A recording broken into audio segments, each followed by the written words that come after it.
Today I'm going to show you guys how to make mac and cheese for this holiday season, in case you missed it last year. Start by boiling some water, salt it like the ocean. Our pasta choice, it's always going to be cavatappi pasta. It's because all the cream gets in the hole and you're just biting into straight cream. 1 pound of cavatappi pasta. Boil it for 8 minutes if you're making the mac and cheese right away. If you're making the mac and cheese the night before, boil it for 7 minutes. Because the pasta is going to absorb all the cheese sauce and it's going to overcook the pasta. Now the part everyone hates. We're going to shred the cheese. For cheese, we have 1 pound of mozzarella, 1 pound of Colby Jack, 8 ounces of sharp cheddar. You have to shred your own cheese, no negotiation. Pre-shred the cheese at the store, they have a film on it. It's like a cornstarch or potato starch, and your mac and cheese is going to turn out grainy. Cheese all shredded, you're going to divide it into two because half's going to go in the cheese sauce and then half's going to be layered with all the mac and cheese. For seasonings, salt. Also, I don't measure, so if you're unsure, just start with a teaspoon and then taste the cheese sauce as you go and see if you want more seasoning, if you want more garlic powder, salt, whatever. Pepper, garlic powder. See, I do like a tablespoon. And of course, smoked paprika for that smoky flavor. And then you could add more seasonings to this. You can add whatever you want. In a pan on medium, 3 tablespoons of butter. We're gonna let this melt down. Now that the butter's all melted, we're gonna add half our seasoning. This is called blooming the seasonings. Let this cook for 30 seconds.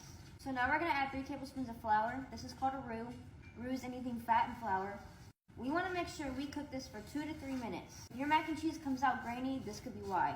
Move it onto a whisk. We're gonna add 1 can of evaporated milk. This is 12 ounces. Only gonna add a quarter of the can, and we're gonna whisk because we wanna get all those flour clumps out. Just add a little at a time. And this is called a bechamel, the last bit of milk. I'm gonna mix this for about a minute before I add anything else. Also, the full written out recipes on my Substack too. You can add a tablespoon of Dijon mustard. If you don't like Dijon mustard, don't put it. Gonna mix this in. So now it's this consistency. 2 cups of heavy cream. Slowly add it, a little at a time. And again, we're on medium heat. And the rest. We're gonna let it cook for about 2 minutes, adding the last bit of heavy cream. Now putting the heat to low, because we're about to add our cheese and we don't want our cheese to curdle. That could be another reason why your mac and cheese comes out grainy. We're gonna add half of our cheese and we're gonna slowly add it and mix at the same time. We want all the cheese melted before we add any more cheese. Adding some more cheese. We're also gonna add the rest of that seasoning too. Now all the cheese is melted in there. We're gonna add our pasta. We're gonna fold it in with the cheese. This is the best part. That's what good. Now it's ready.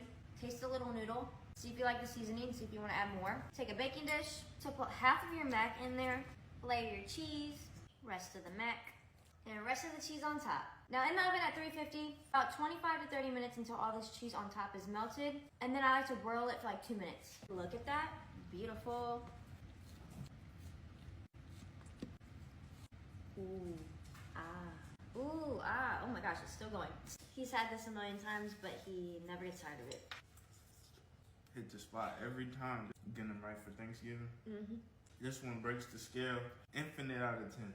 And we get married next week. Yay!